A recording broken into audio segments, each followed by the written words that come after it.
What is up, my miners of salt?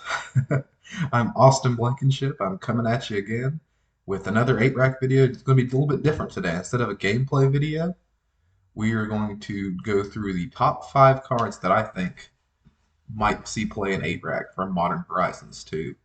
Kind of the dust has kind of settled a little bit. I've gotten to play test over half of these cards actually, but I really want to dive in and break down what I think will be playable in the future, why I think they're playable. Maybe I'll give them like something kind of unofficial, like a letter grade or something, just to have a little bit of fun with it. But the biggest disclaimer is if I say things about these cards that like you disagree with, one, if you're just going to your F&M and you're playing like a deck that you love playing, just play the cards you want to play, even if it's like slightly less optimal.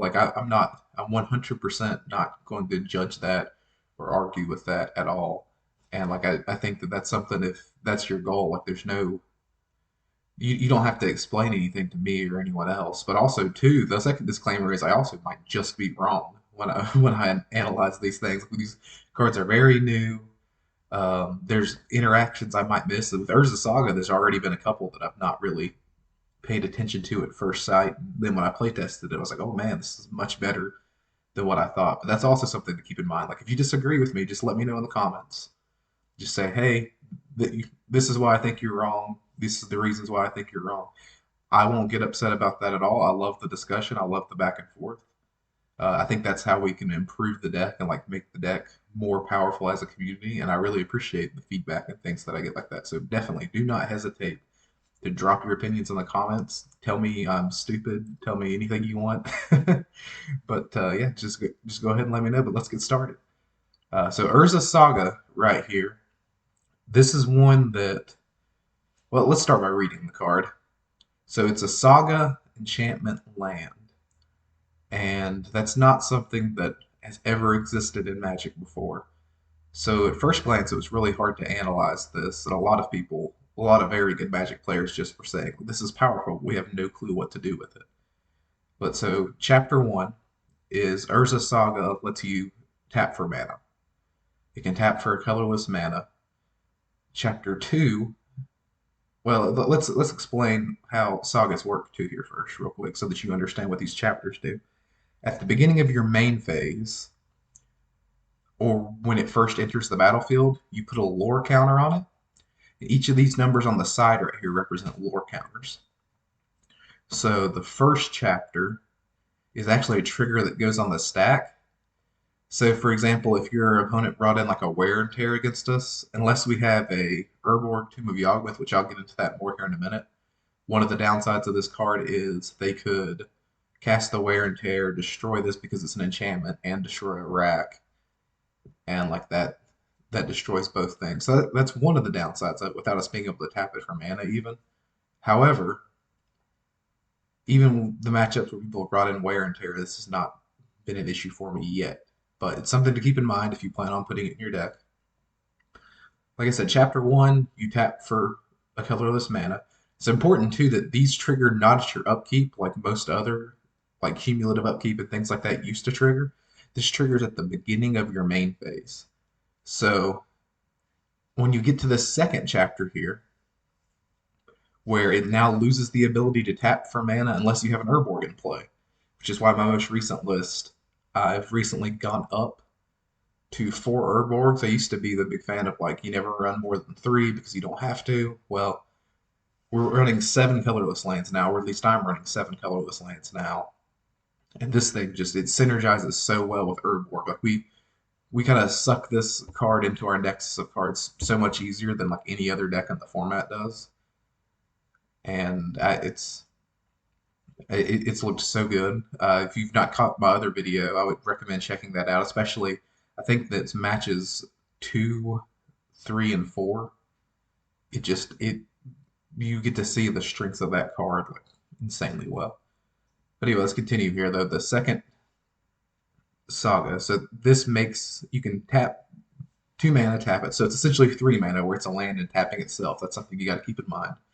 Create a 0/0 colorless construct artifact token.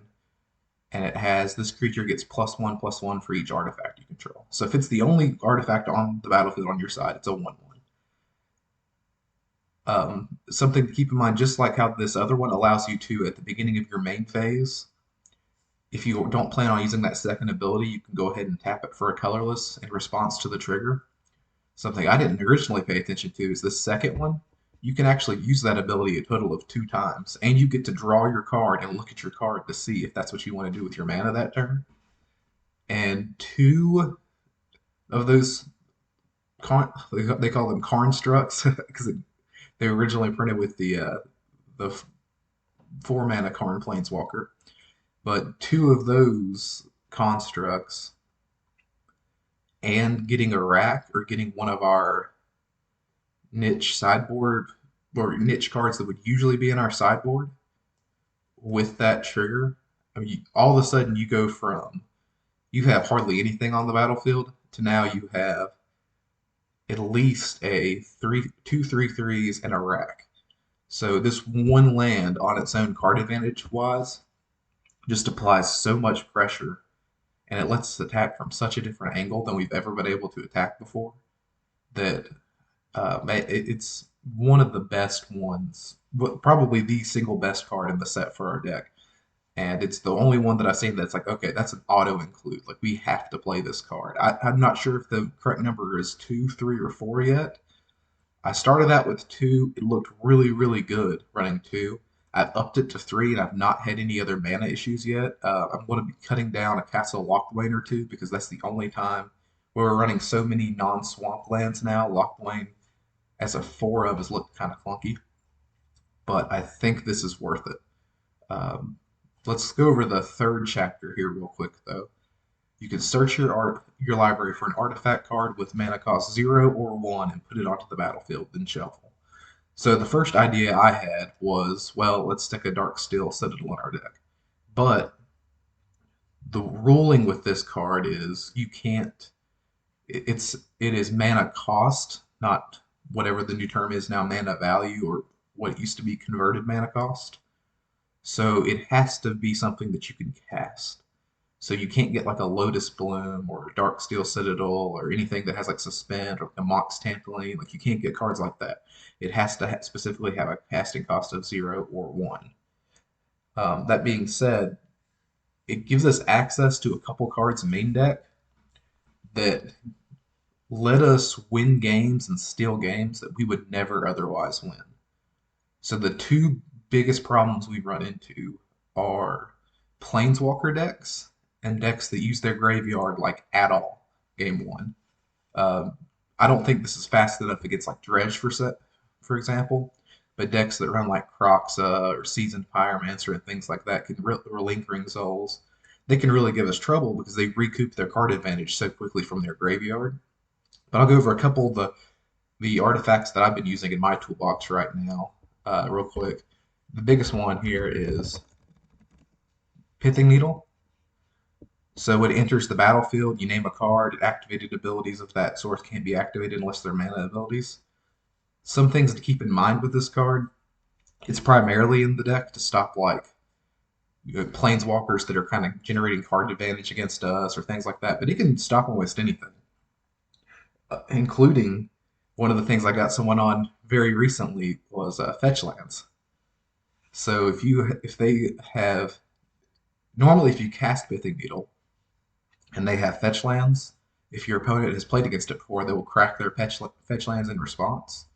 With how Urza Sagas works, they don't get to see that you're getting a Pithing Needle at any point and be able to respond to it. Like this trigger goes on the stack, then if they don't crack their fetch lands and they have like a fetch land uncracked on the battlefield and a fetch land in hand, maybe of the same type, you might just get a Pithing Needle in that situation instead of a rack, and all of a sudden now they have 2 mana sources that are just absolutely useless.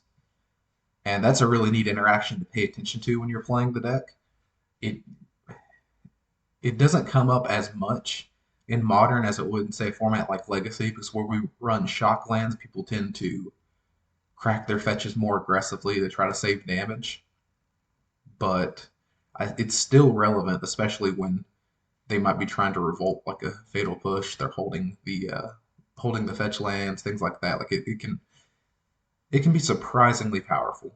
I've been very impressed with being able to get that as part of a package. I've always ran them in the sideboard. Usually it's a three or four of, and now freeing up that sideboard slot because we now have cards in the main deck that can go get this has been super, super good for our sideboard too. One other card that I'm playing with right now, I'll go over it, is not Nile Spellbomb as a one of in the main deck. And I chose this card over something like Tormod's Crypt or Grafdigger's Cage because Grafdigger's Cage also turns off our Raven's Crimes. And like I said, I don't think that the Urza Saga ability is fast enough for us to stop a deck like Dredge anyway. So we there's no real. I don't think that that deck in particular is worth metagaming a one of Graveyard Hate that stops some of our cards main deck with. This one, so for me, it came down between this or Tormod's Crypt. And my thought process is, even though Tormod's Crypt could be better against Dredge or something like that, hypothetically, if it's in our opening hand. So if it's not a tutor target, just if it's in our opening hand, it would be better against Dredge. But this one, where you're getting it from your library with Ursa Saga and it's going straight to the battlefield, the one versus the zero mana cost really makes no difference at all because you're not casting it most of the time. And this has the two lines of text that we really like. We can exile from our opponent's graveyard specifically, or in a pinch, if they have very large Tarmogoyfs or something, we could Nile Spellbomb our own graveyard. But usually we're exiling our opponents. And it has a neat little line of text here where we can pay a black if it goes into a graveyard and we get to draw a card from it. So that's really nice when we can do that and if we're playing it against a deck and somehow it ends up in our main, like in our hand, we draw it, we can just cycle it for 2 mana. And that's been like the biggest, this is one of the best additions to the deck. Uh, Being able to run this alongside of Ursa Saga as a one up in the main deck, it's just gone to show like that card has been very, very good. It lets us attack on a different angle. It allows us to run cards like this in the main deck that we wouldn't be able to get away with running this in Pithing Needle in the main deck and have our deck be able to function properly in the matchups that they aren't good in. So having that one-off access to it and then having something that can kind of cycle the way this could cycle has been really, really good. I've been very impressed with it. So overall, I would have given Urza Saga like a C or C plus when it had first came out, but I was wrong on my initial analysis of it. I thought that it would be just okay. It has surpassed my every expectation. I would say it's A plus, going to be an 8 rack staple for like years and years and years to come now. And if you can get your copies for like relatively cheap, I'd wait like a week or two for the prices to kind of regulate a little bit. But if you could find them for the price of like maybe $10 a piece, like that's probably the best you'll ever find them. Because I think that it's going to be good in more decks than just our deck. I think maybe Amulet Titan decks like that might want to run it, or maybe some sort of Urza deck where they are running a lot of value artifacts like we are, one-off artifacts like we are anyway might run it. There are shells that you're going to have access that are going to want to have access to this card, and besides just our deck. So if you have a chance to get this for like a good price, I would say less than $50 for a playset, like I would jump on that super fast. Like I said, A plus. Let's move on to our next card though. So this card is debatably the best card in the entire Modern Horizons set. But I'm not sure if it's the best card in the entire Modern Horizons set for our deck. And I've been having a really hard time analyzing how good this card is on the surface because we are at a weird spot where we don't necessarily want to evoke this card, and the meta isn't necessarily fast enough main deck where we need to 2-for-1 ourselves to get rid of like one extra card in their hand. Um, to go over like what I think the pros versus cons of this card are in specifically 8 rack is the pros are that I would say that if we ran this main deck, I would say like over half the time, maybe like 70, 80% of the time, we're probably just casting it for 4 mana and having a threat that thought seizes. Because it's not an exile ability. It doesn't go away and go under the creature like things like Brain Maggot might have used to have done, where it's like you're now turning your opponent's removal online. It's like nope, it just thought seizes it, gets it away for good. You don't have to worry about it anymore. Uh, that being said, if you're looking at it, I think the best way to analyze it is for us compared to decks that are trying to abuse that evoke trigger, is that it's a 4 mana 3/2 that can be a unmask and a pinch. To give you an idea of what unmask is, it's a card that's been in Legacy for a long time. I'm going to pull it up right here. Unmask does essentially the exact same thing as Grief. It sees play in Legacy because Reanimator decks can do that and discard a card from their own hand to reanimate it very quickly. But the fair decks have never played this card. Like Pox and Legacy hasn't played this card. I don't think they've ever had. At least they've not played it since I've played Legacy any. I've never seen any other Hymn to Turok like type fair decks play this card. So I think if you're running a fair strategy, this half of the card is almost unplayable for us. But how much more playable it gets when you have that option of making a 3/2 menace that thought seizes, I haven't figured that out yet. Um, I think that there's a home for it somewhere in the 75, but I'm not sure where. The card that everyone is specifically excited with this, I'll show it real quick, is Ephemerate, which I think this is one of the most egregiously underplayed spells in Modern anyway. So exiles target creature you control, then you return it to the battlefield under its owner's control with rebound. So basically what this does is it lets you get around that evoke trigger, and then rebound lets you cast again at your upkeep. So basically you get a 4 for 3 because you it cost you 3 cards, but you took 3 of their cards, and you end up with a 3/2 on the battlefield. And that interaction on turn one's actually super, super, super powerful. However, unless you're running like 16 to 20 creatures in your deck that have good ETB abilities, this card is very, very bad. Um, there might be a version of the deck where we run like you run like a rack ephemerate style deck with this, and you run cards like Stoneforge Mystic, so that you have other targets for the ephemerate, like you can protect it from removal and get or just use it to get more equipment out of your deck, or cards like Skyclave Apparition. Here we'll go over real quick. This card works favorably with Ephemerate because it has that old line of text where the enters the battlefield and leaves the battlefield are separate triggers. So you could Ephemerate it, and it blinks and it gets rid of 1 card forever, and then this without making an illusion token. Then the second trigger makes them an illusion token, but you also get the Ephemerated again at your upkeep. It's actually a very powerful interaction with this card too that already was seeing a little bit of modern play. But there are cards like that. I won't go over every card in the deck, like Tide Hollow Sculler and things like that too, where you Ephemerate has to already be good with the other cards in your deck to be good with Grief in your deck. So let's go back and look at Grief again. So that's kind of where I'm at. Is we have to look at this as like it's a 4 mana 3/2 that Thought seizes.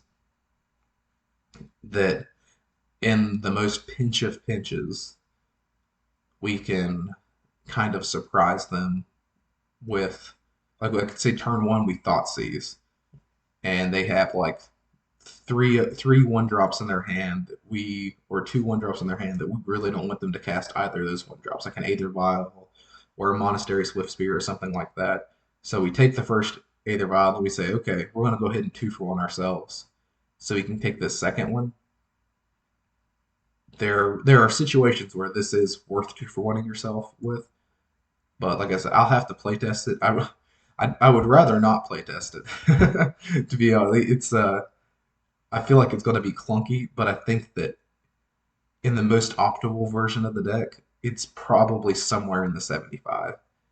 It might be a one or two of in the main deck, or one or two of in the sideboard, or it might just be a four of main deck staple going forward. I'm not entirely sure, but I do know that this is something that right now I would put this as just a C for our deck, an A plus overall as a card. Like it might end up being banned.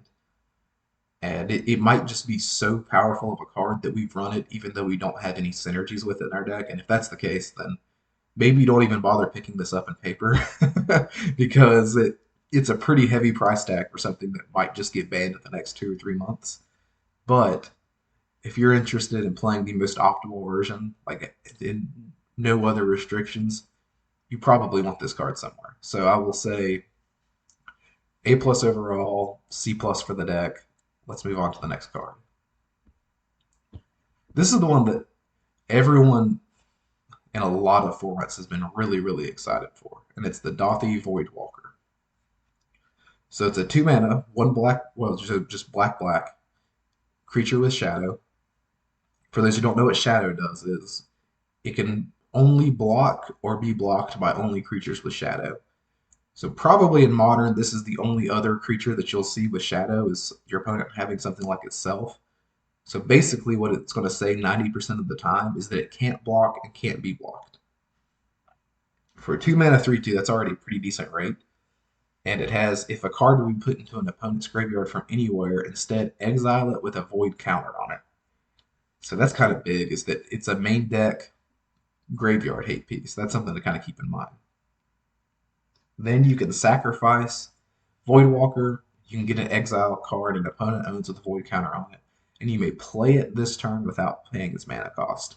So the way that it's worded is you can play lands, you can play creatures, you can play spells. It's for 2 mana. This does an awful lot.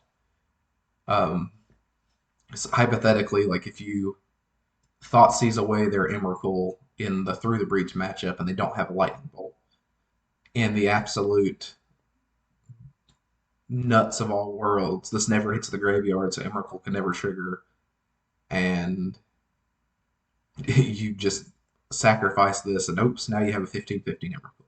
That's the upside of this card. The downside of it is that it dies to a limp noodle, and it does not synergize with smallpox very well.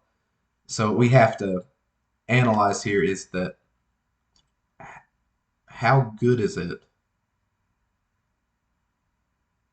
in the context of our deck?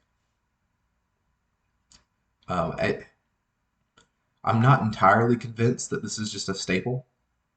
In fact, when it first came out, I thought it was like a C overall, like period, and like an F in our deck, just because like it takes up the smallpox slot almost definitely.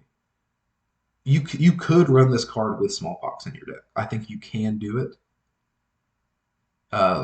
Some of the old Death and Taxes decks would play like Leonin Arbiter and Stoneforge Mystic, like just a strict non-bow in their deck. But you can play around it if you're paying attention and like playing your cards correctly. Like you don't have to smallpox yourself and get rid of this creature. Like you can maybe get a damage in and go ahead and get like a good value, get like a spell up from your opponent when you sacrifice it, and then smallpox after that. You can do things to play around that card. I don't think that it's smallpox specifically holding this card back like I originally thought.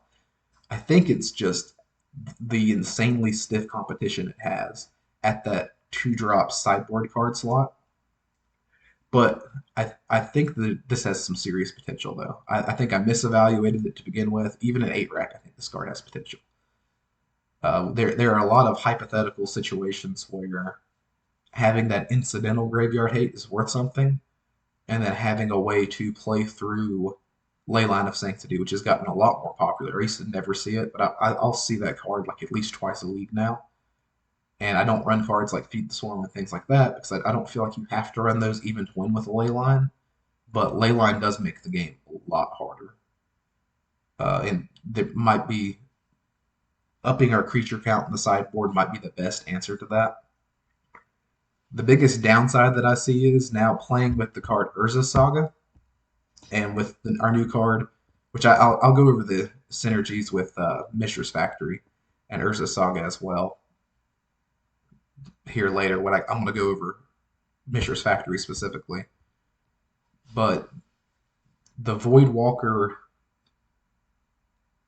well, people aren't taking their fatal pushes and things out. Used to game one, your opponent would see like the only thing in your deck, even if they saw a Mutavault, they would probably just be like, well, I need to take out these cards that are dead in the first few turns to be more aggressive with like fatal pushes and things like that.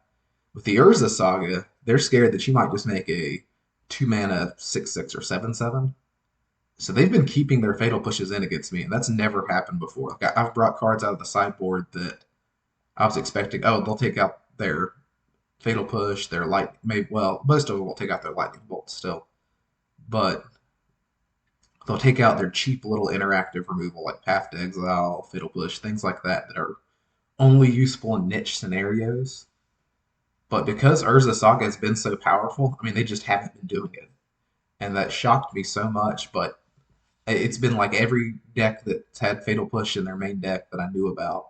After sideboarding, they would keep it in because they were respecting that Saga's construct so much, which might be a good thing for us, but it kind of creates a non-bow with specifically Fatal Push running a 2 CMC creature that they don't have to trigger Revolt with, knowing that they're going to keep their Fatal Pushes in, takes away part of the appeal to the deck, which is like we can take away their cards that are useful and leave them with a bunch of useless cards.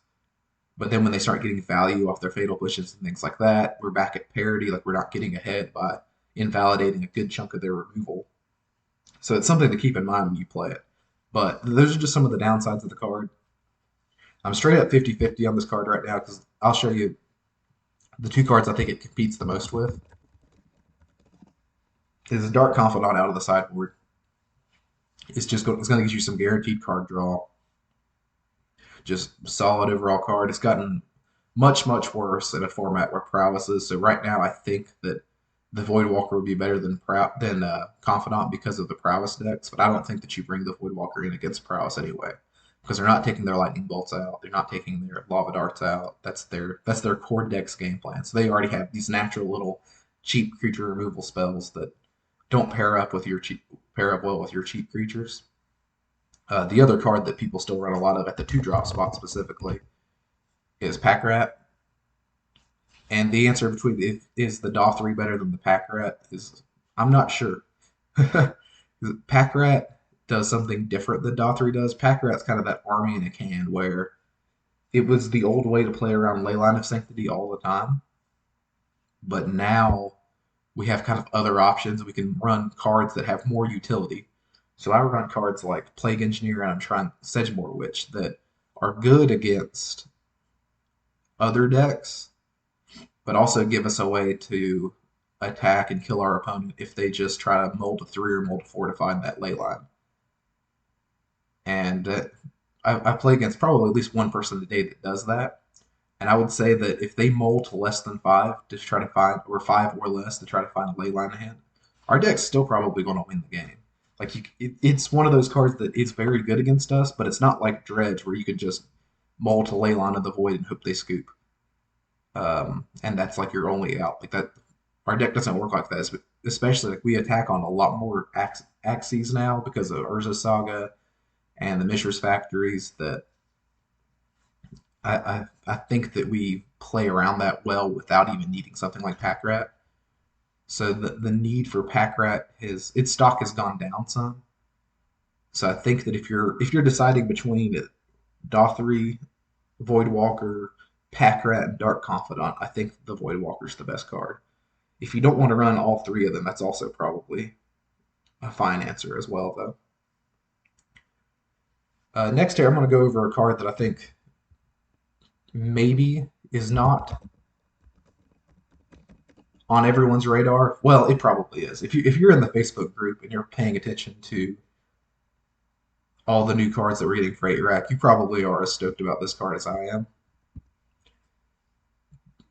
To give you some of the ideas of why Mishra's Factory replaces Mutavault, the number one obvious well, I guess it's really not entirely obvious because most people don't see it, it becomes an assembly worker, so it can block as a 3/3. So you can activate it, block it as a 2/2, then tap it, and it becomes a 3/3.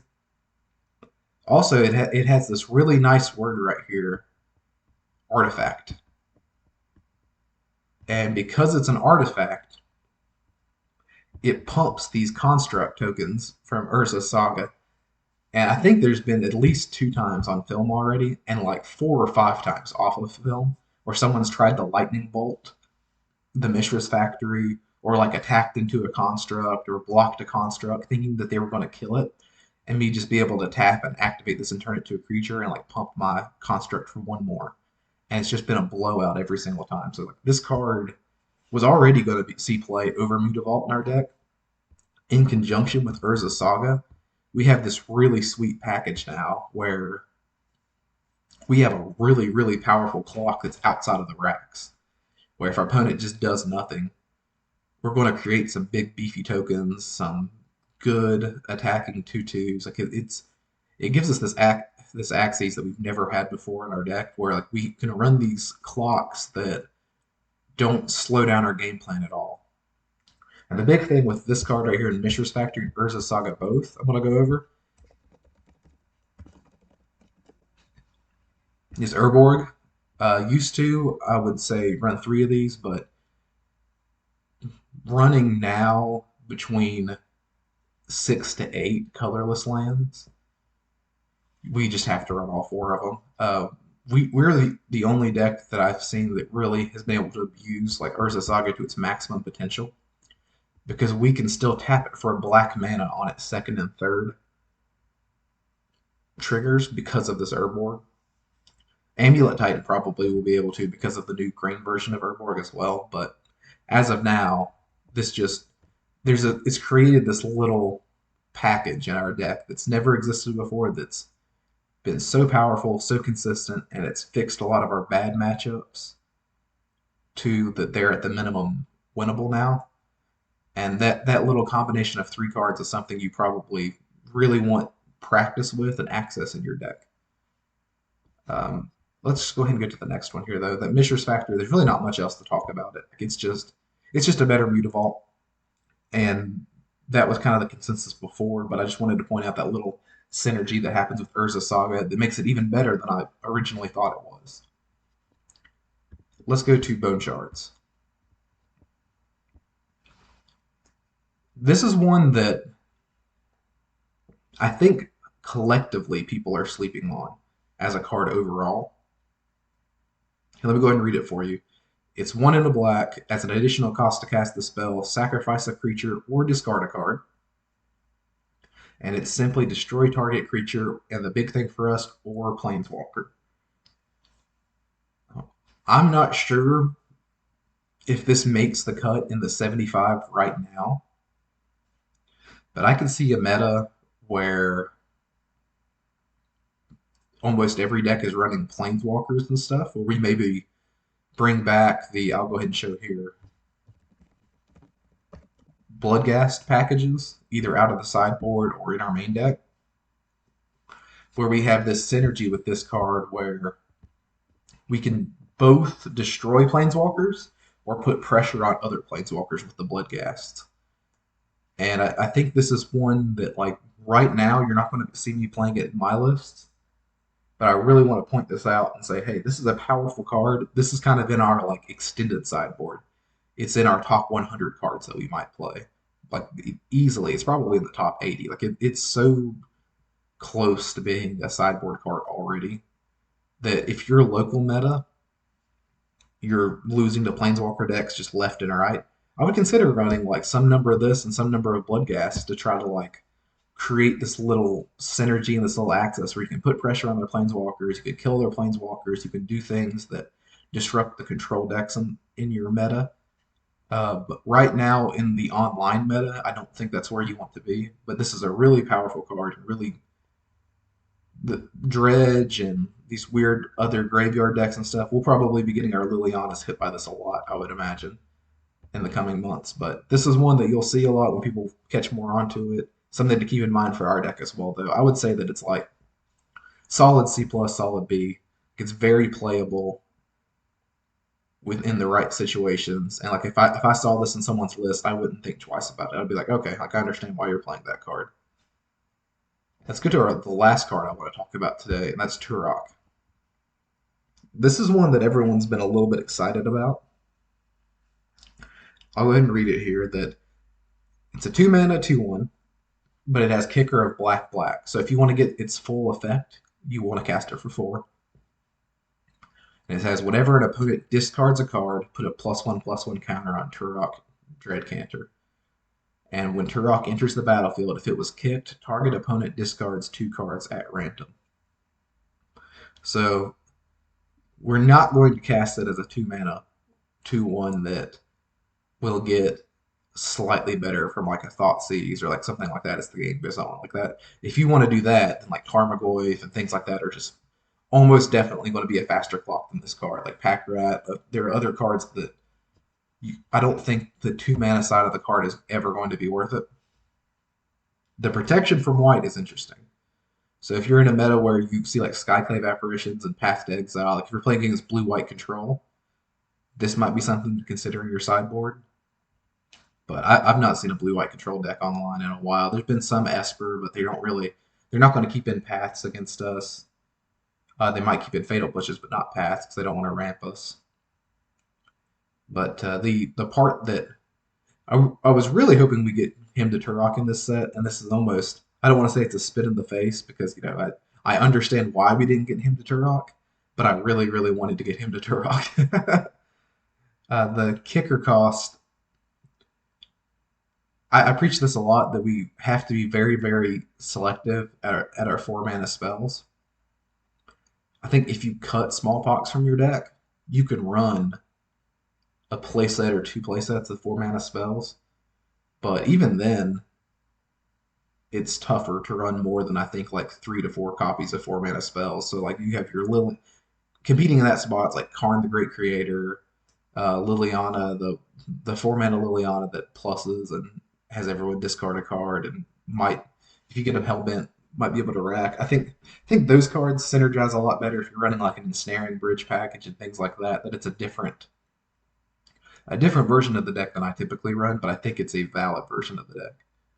However, I don't think that this card is better at that 4 drop spot than the Karn the Great Creators or the Liliana that tick up to make you discard a card, but and I don't think it's a better 2 drop than Dothri or even Dark Confidant, even Pack Rat. So it's in this weird nexus area where I think the only reason that I would play this card is if I was expecting like to go to an F&M and there's out of the 8 players there, 3 of them are running Path to Exiles. Maybe then I would consider it.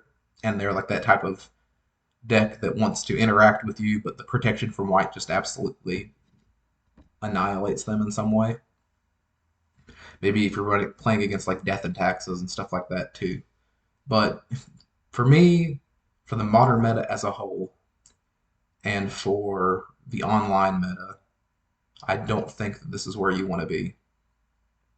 I could be proven wrong in the future, but as of now, like this doesn't make my top 5. I would say that this is like D, maybe a C minus. I mean, it's not. I wouldn't criticize you for putting this in your deck, but at the same time, I would be asking you like, okay, like what does this card do that there aren't just better versions of immediately within your access? And if your answer is well, the protection from white's really relevant, then I'll be like, okay, yeah, you're right for running that then. But outside of that, I think you don't run it. And that's really all I have to say about that card. I've been really excited about this set so far. I was a bit worried that the power level would maybe outpace our deck a little bit, but really, it's if anything, it's slowed the meta down. Like Prowess is struggling a little bit more than it was. It was like the absolute dominant deck, and we have a pretty good matchup against them anyway. Like I don't want to say it's favorable. It might be slightly favorable, but maybe 50-50, just depending on things. But we definitely could win that matchup pretty consistently. And you could metagame your deck so that you're favorable against that matchup.